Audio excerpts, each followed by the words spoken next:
Hello and welcome to Views on News. I'm Jawad Tehami. On 15th of August, back in 2021, the Afghan Taliban took over Kabul after 2 decades of war in the war-ravaged country, Afghanistan, as the international troops withdrawal was happening on 26th of August 2021.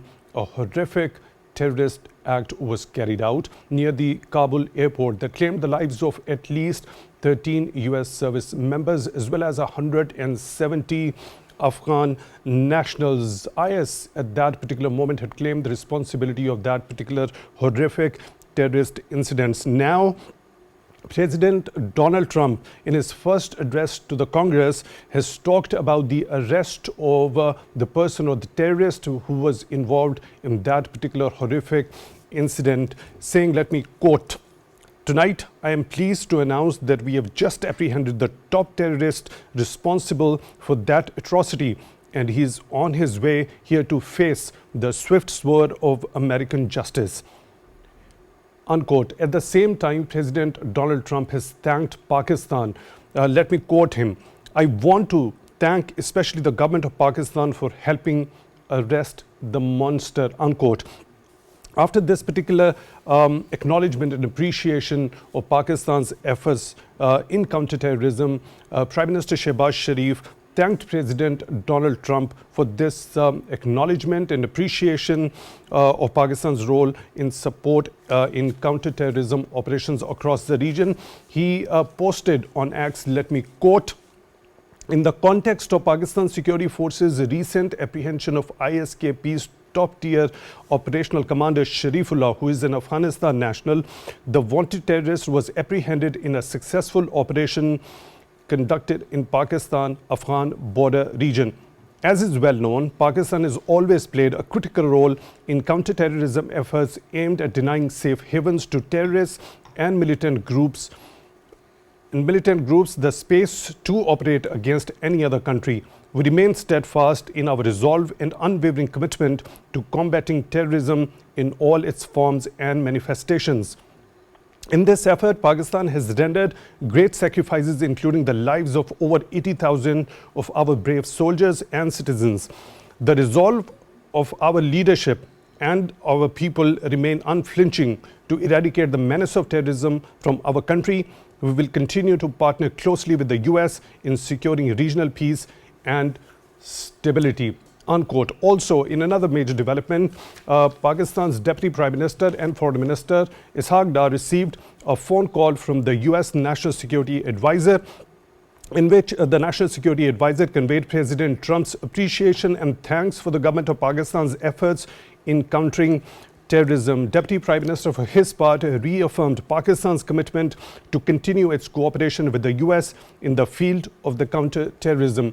Also, we know for a fact in that particular address to the Congress, President Donald Trump talked about the disastrous and incompetent withdrawal from Afghanistan under Joe Biden administration, and also saying the manner in which the withdrawal was carried out was perhaps the most embarrassing moment in the history of our country. Such incompetence was shown. Also, we have seen President Donald Trump has also talked about, and he has also called on the officials to chalk out any sort of a plan to retrieve all those leftover weapons in Afghanistan. Regarding those leftover weapons in Afghanistan, Pakistani authorities have already conveyed the concerns and urged the international community to play its role in the retrieval of these leftover weapons. All these important developments are for discussion in today's show. For that, we are honored to be joined by Dr. Shafqat Munir, security analyst. Dr. Munir, thank you very much for your time, for being with us on the show tonight. Really appreciate that. Also, in the studio, we are honored to be joined by Mr. Ahsan, Hamid Durrani, Director, Policy Research Center. Mr. Durrani, thank you very much for your time, also for being with us on the show tonight. Really appreciate that. On Skype, we are honored to be joined by Mr. Hassan Khan, Afghan Affairs expert. Mr. Khan, thank you very much for your time, also for being with us on the show tonight. Really appreciate that. Dr. Munir, this particular arrest, what does this particular arrest mean to you? I think this is a very significant moment.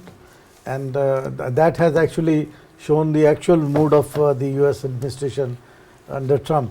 And it was very much expected from the Trump administration that they would not follow the path his predecessor Biden administration did.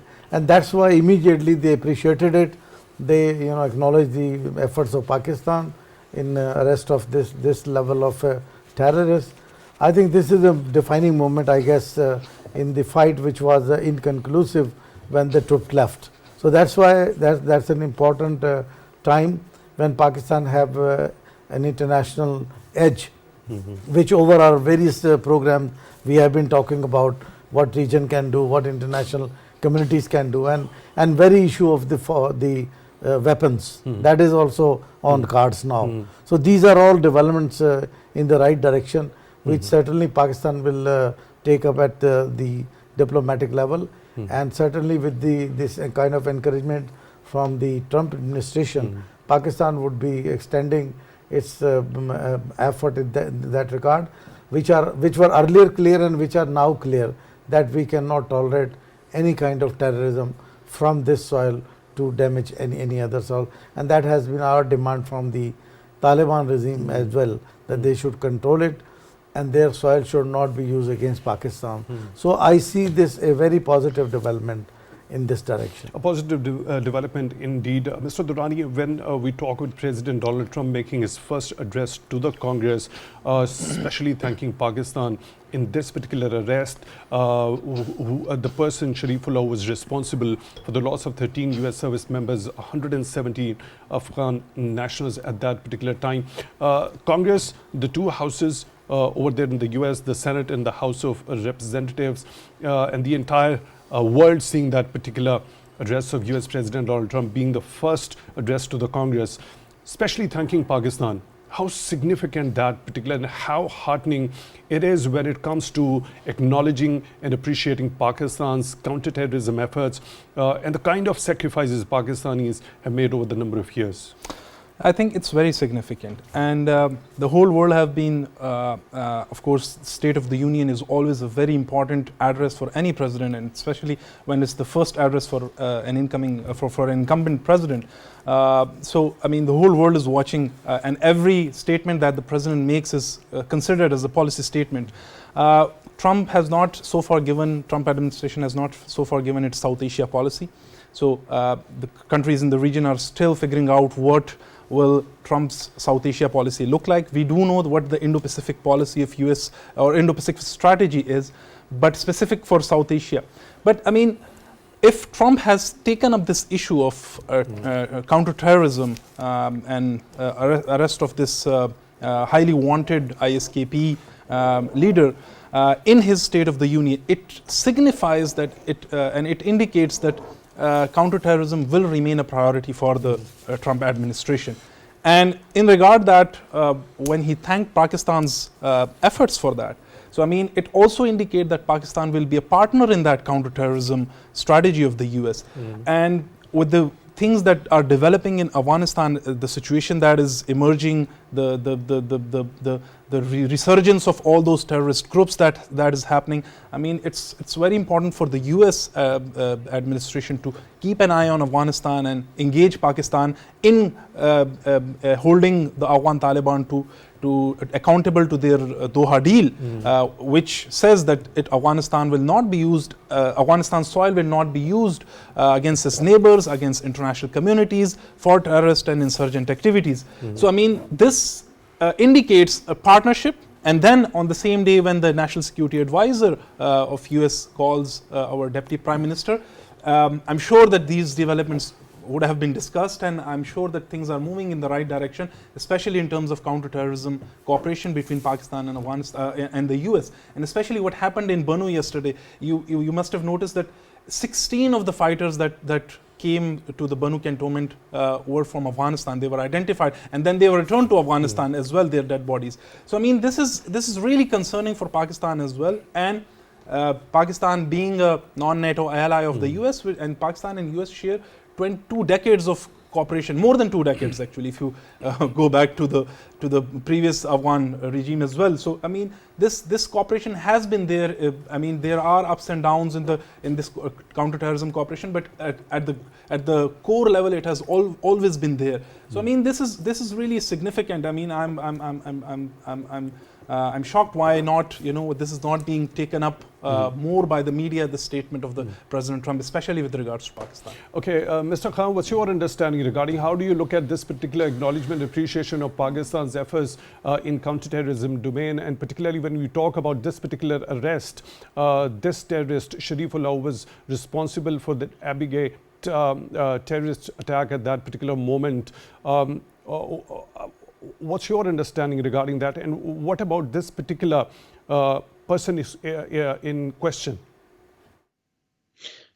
Thank you very much. I think on the face of it, no doubt, it's a good start as per President Trump policy toward Pakistan is concerned, because we are listening to him, and as Mr. Durrani has said, the State of the Union address is very important, and he chose this opportunity to announce and appreciate the government of Pakistan's effort in countering terrorism or in nabbing the terrorists, and especially this Sharifullah, alias Jafar.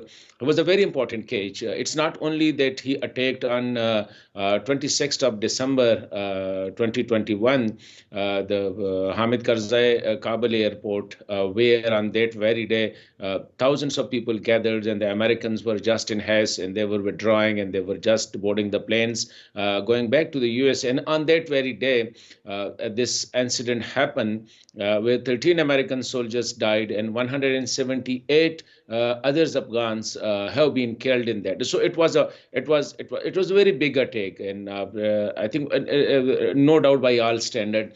And this Mr. Sharif, he was a very senior leader of the Afghan chapter of ISKP, and he was among the top leadership.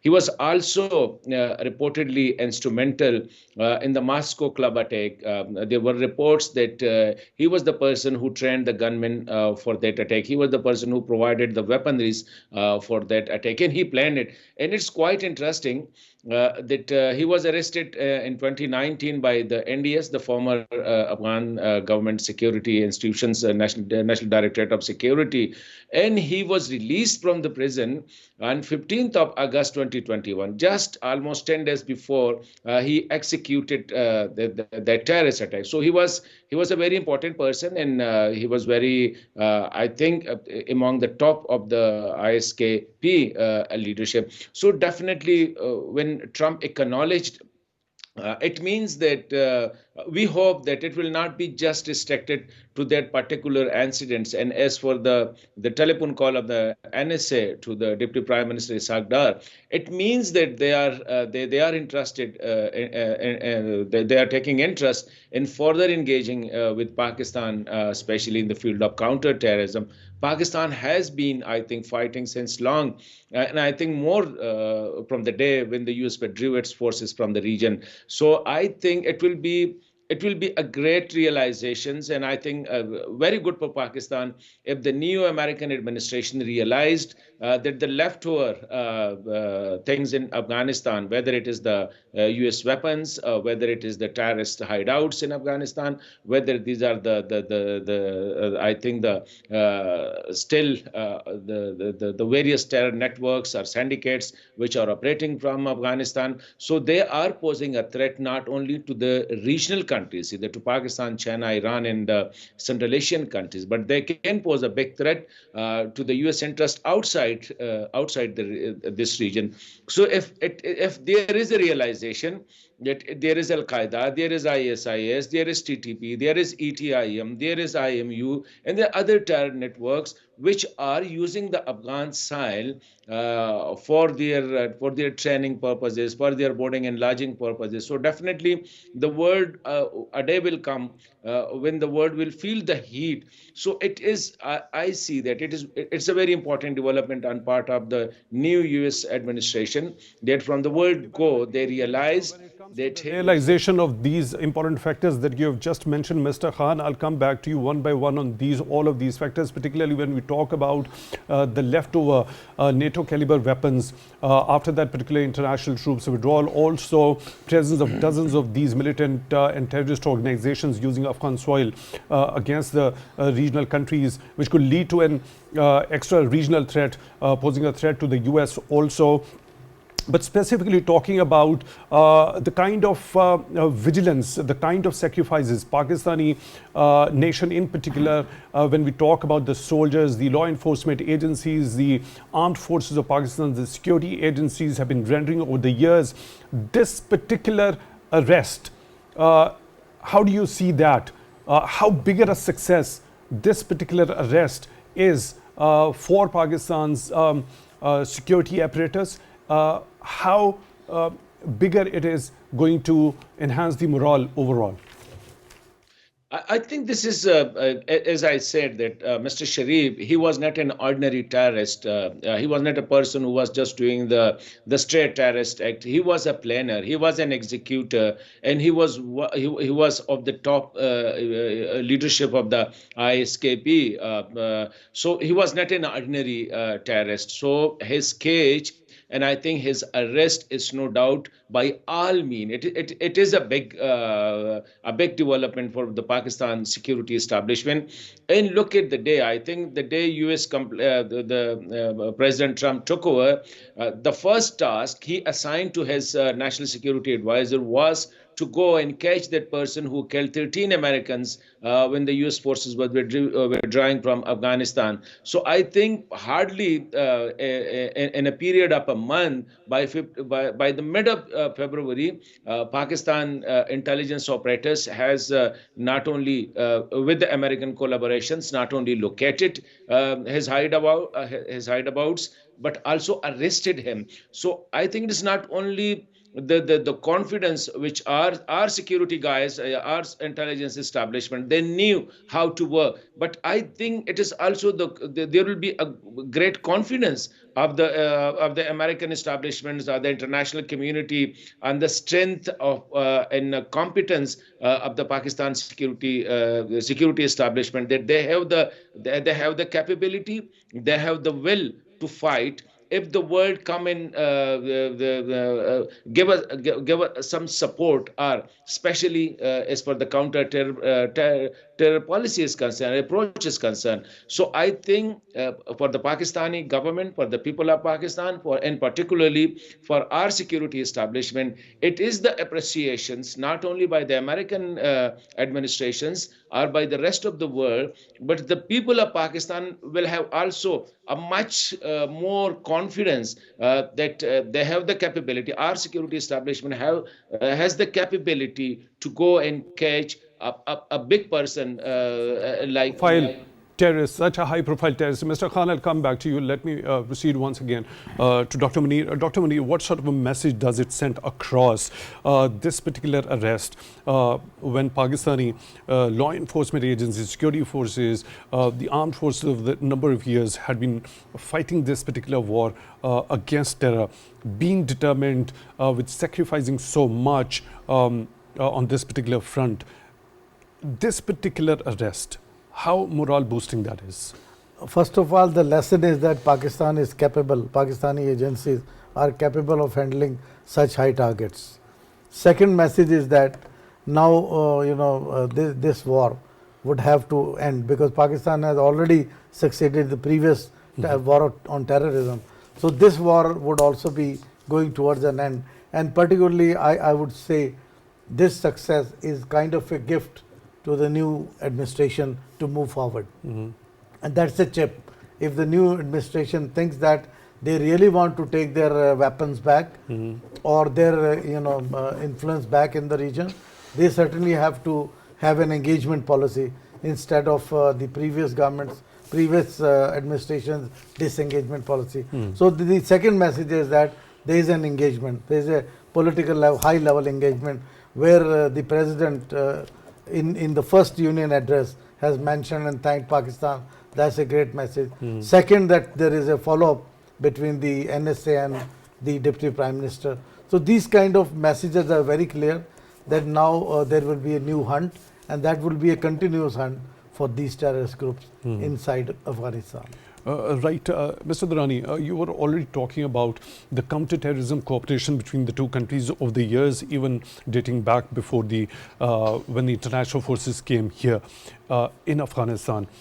This particular episode, where do you see things going ahead from here onwards, especially given the fact the rest of the two participants are of the view that it's a big success when it comes to Pakistan's armed forces, the security agencies, the intelligence security establishments apparatus. How far-reaching impact it would have when it comes to re-establishing that international community's confidence in Pakistan's strength in that regard is concerned?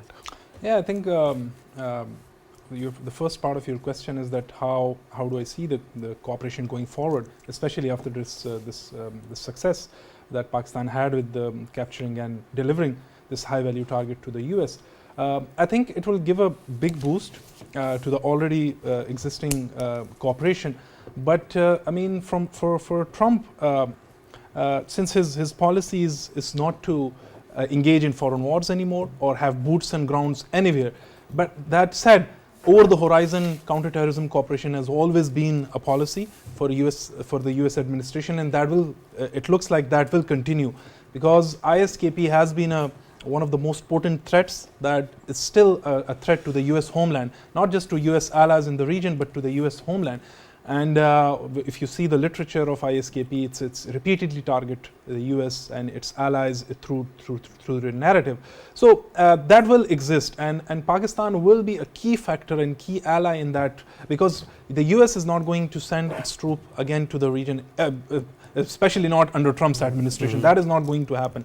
So if, God forbid, any other incident repeats, the first ally that the US or the President Trump is going to call is going to be Pakistan, because of its proximity to Afghanistan, because of its decades of experience, not just doing counterterrorism across the border, but within its border as well.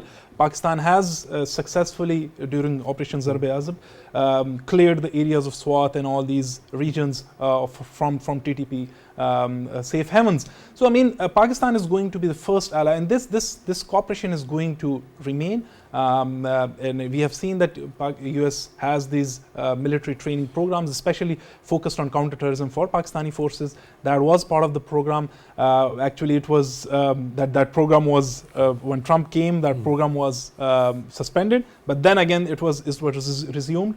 So we may see an increase in those programs as well.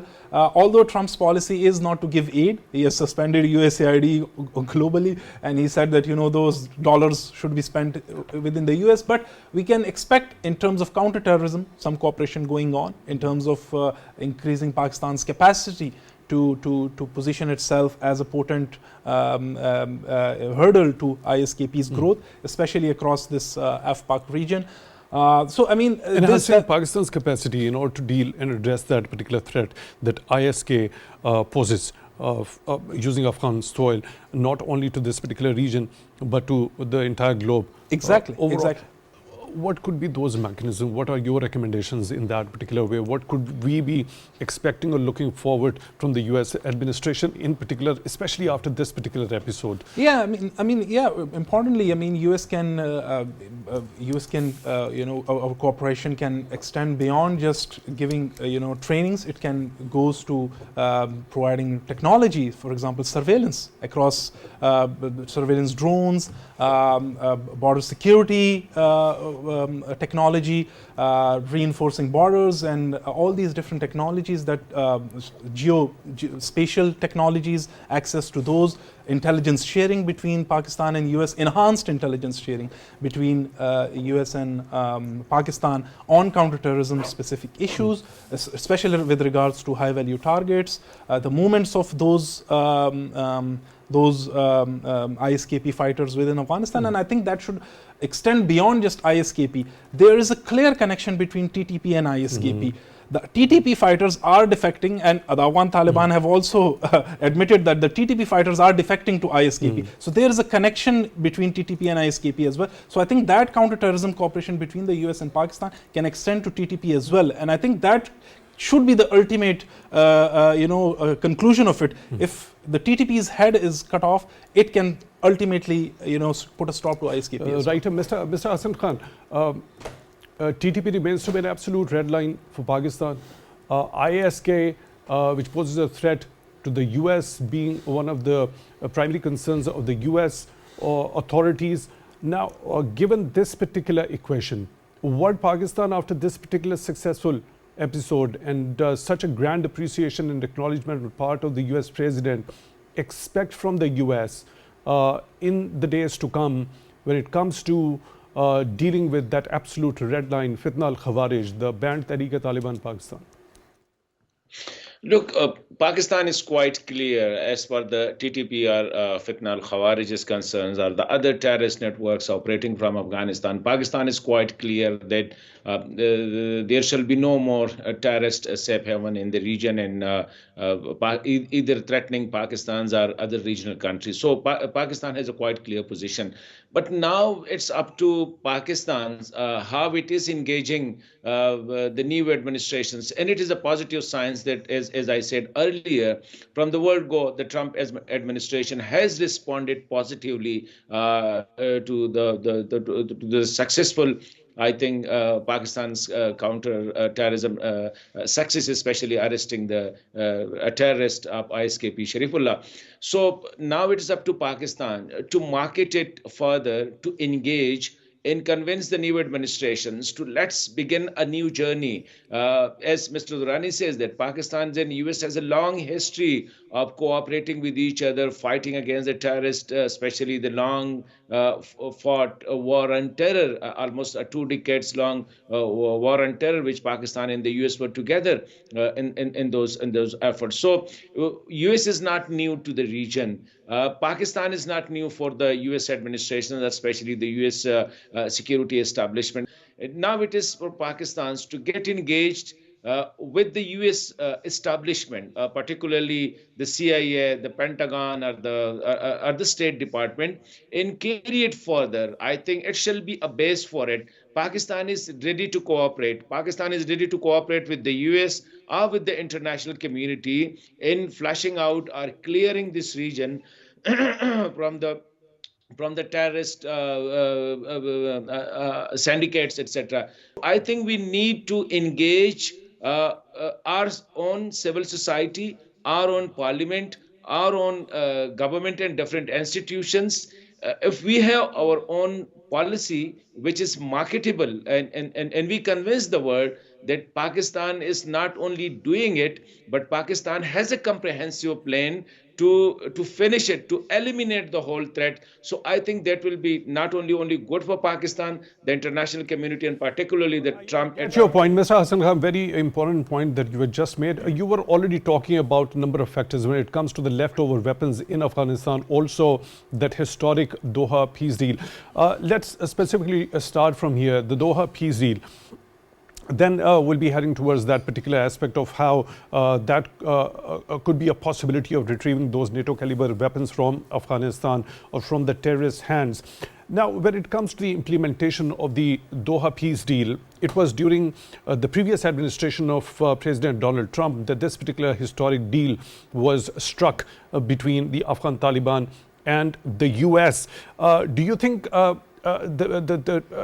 President Trump's second administration would feel that very responsibility to impress upon the Afghan Taliban that they had some obligation to fulfill, which they didn't? What are the possible options at this particular point in time for the Trump administration to impress upon them? Look, I think Doha peace deal was a very comprehensive document. In a way, there were guidelines also in case of Taliban's takeover. So there were guidelines that what type of government they will have.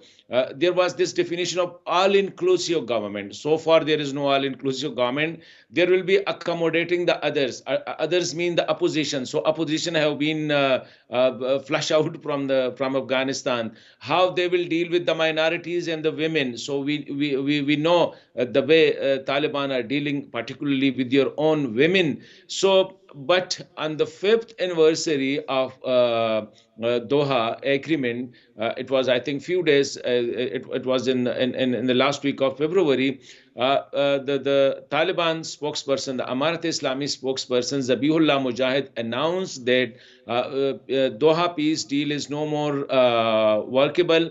We are no more bound by it. and we have a government. Now we are following, and he said it, and these were his words, that the basic part of the agreement, that Afghan soil shall not be used by any terrorist network against the US and its allies. So he said that so far there is not a single attack on the US interest outside Afghanistan, but he was ignoring that Pakistan, the UN report, which said in very detail that in 2014, out of 600 terrorist attacks inside Pakistan, majority were carried out from the Afghan soil. So I think Taliban have already realized that when as now Trump is in power, so definitely he will take over from where he left it, and will stress on implementation of the Doha peace deal. So Taliban in advance announced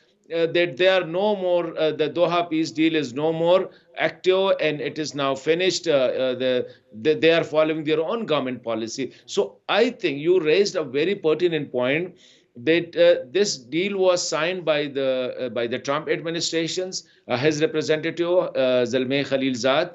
So it was signed by that administrations. Now it's the responsibility that all the fallout of that agreement, even the withdrawal, the hasty withdrawal, and the leaving of US weapons inside Afghanistan. So I think definitely President Trump and his administration will morally, I think, feel an obligation that they complete this the implementation of this the Doha agreement. So I am pretty sure. Moral obligation, feeling that is that going to be sufficient, feeling that moral obligation. So when it comes to actually making the Afghan Taliban fulfill that international commitment, which you have already said that on the 5th anniversary, Zabiullah Mujahid himself said that Doha peace deal is not anymore workable. I'll come back to you for this particular point. What could be the possible manifestations of that moral obligation if the US administration at this particular point in time feels? Dr. Munir, now during this particular address to the Congress, President Donald Trump talked about this particular history withdrawal, the manner in which it was carried out, perhaps the most embarrassing moment in the history of the US.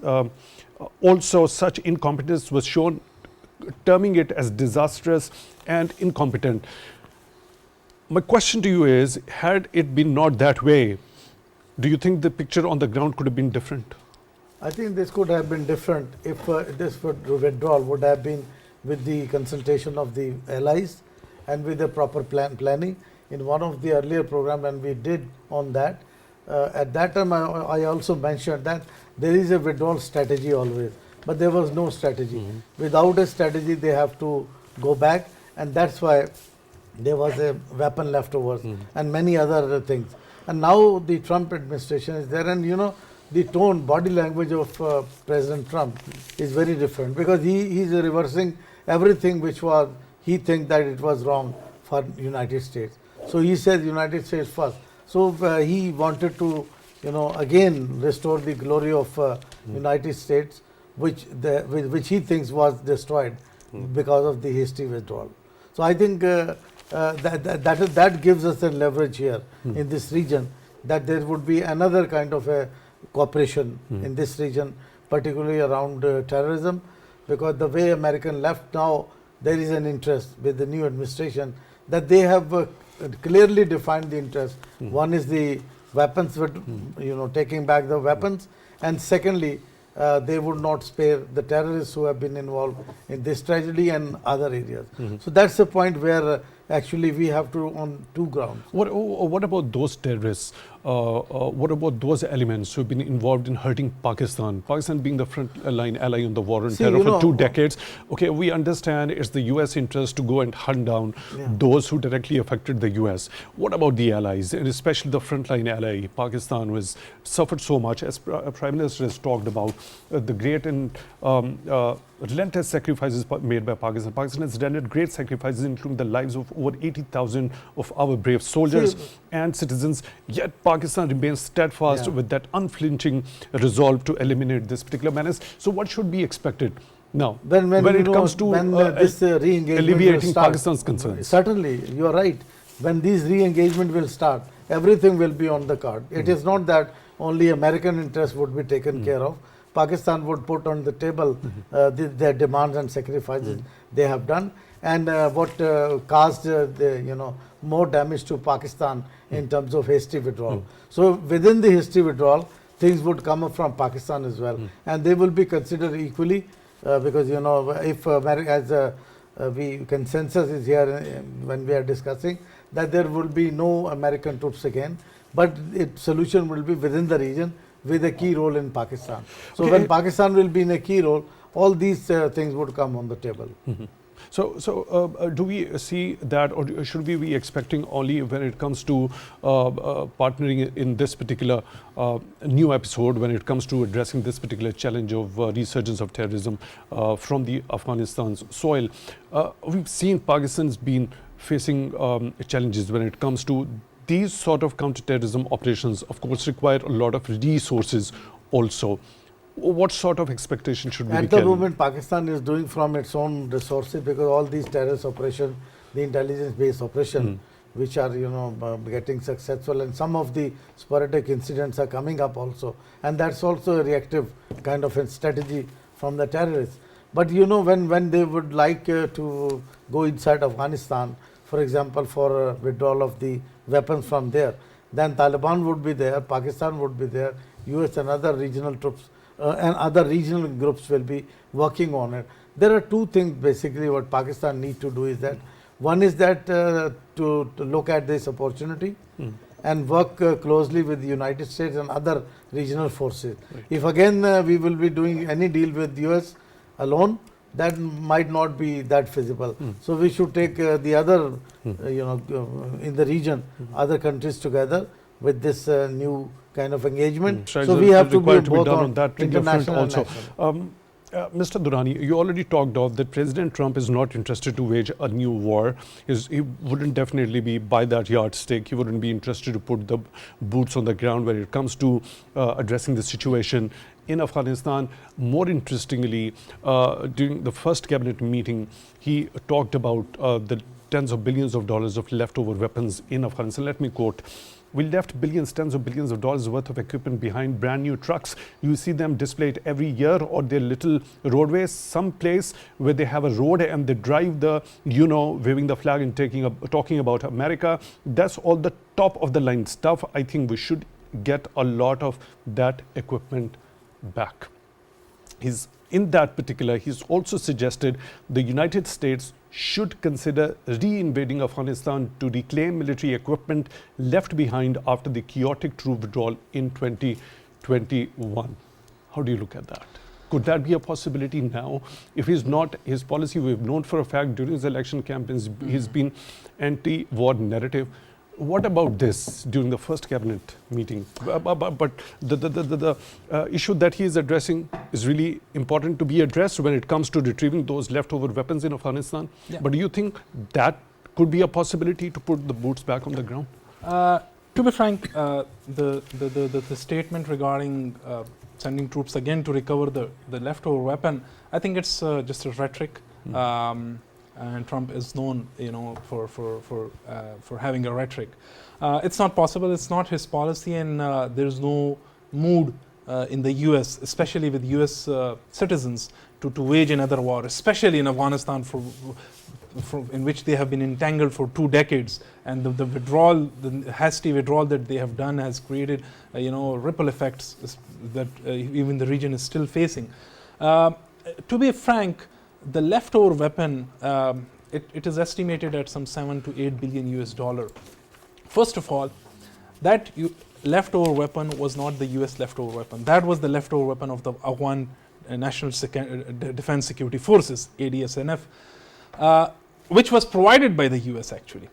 Secondly, it's been almost 3.5 years that though that weapon has been there. How do we know for sure that which portion of it has been sold in the black market? And we But know that there is a black market. But there has been irrefutable evidence of the use of those NATO caliber weapons when those heinous terrorist attacks have been carried out against Pakistan. Exactly. So that's where I'm going. That there has been evidence, and there exists a huge black market. Those weapons have not been just in the hands of TTP, but also ISKP, IMU, ETIM. Pakistan has not just been largely the that receiving black end. market is within Afghanistan. Within Yeah. Afghanistan, where it's open for procurement to all these different terrorist groups, and the highest bidder come and just take that weapon. So we are not sure even that. I mean, the Trump administration would not be sure that how much of it is still left for there. And then comes the logistic part of it, the recovery. So how is it going to be recovered? Even the recovery cost, the logistical cost associated to recovering that is still really high. That is going to be taken to only just relinquish this particular effort? I think it's just a rhetoric, because. But what about those leftover weapons which are being continuously used? Whether they are being traded within the black market, but they are being used. That's the Afghan Taliban call it the spoils of the war, the Male Ghanimat. So I think it's just a rhetoric. It's not logistically. There is so much they've been talking about. Mr. Ahsan Khan has just pointed out that Zabiullah Mujahid, just most recently on the 5th anniversary of that signing of historic Doha peace deal, said that it's not workable anymore. They say a lot of things. They also deny the presence of TTP on the Afghan soil as well. So the point is not that. The point is, why would the world leave these weapons at the hands of the terrorists? Isn't there any mechanism? I mean, it should have been if the withdrawal, again pointing out to Trump's statement, if the withdrawal was an orderly withdrawal, if it would have been planned in a way, then the retrieval of that weapons could have been part of that withdrawal. But that did not happen. The withdrawal was hasty, it was nasty, and the weapons are still there. I get your point. Really Unfortunately, short time. Mr. Hassan, quickly, 1 to 2 sentences. How far-reaching impact this particular success is going to have on the overall Pakistan-US relations in days to come? Mr. Hassan Khan, can you unmute yourself, please? Thank you. I think it is a positive start. Initially, Pakistan was a bit. I think there were certain apprehensions with the current administration in Islamabad, how to deal with the way President Trump is carrying himself, particularly with his other allies like the Ukraine, with the West, etc. But I think it is a positive start, and I hope once it gets started, it gets rolling. So I think further it's now more easy for the Pakistani diplomats or for the Pakistani establishment to get engaged. And to capitalize on this particular success, Mr. Hassan Khan, Afghan Affairs expert, thank you very much for being with us on the show tonight. Really appreciate that. Dr. Shafqat, Munir, security analyst, thank you very much for your time. Mr. Ahsan, Hamid, Durrani, Director Policy Research Center, thank you very much for your time also for being with us on the show tonight. Really appreciate that. With that, we come to the end of today's episode. Till the next one, take good care of yourselves.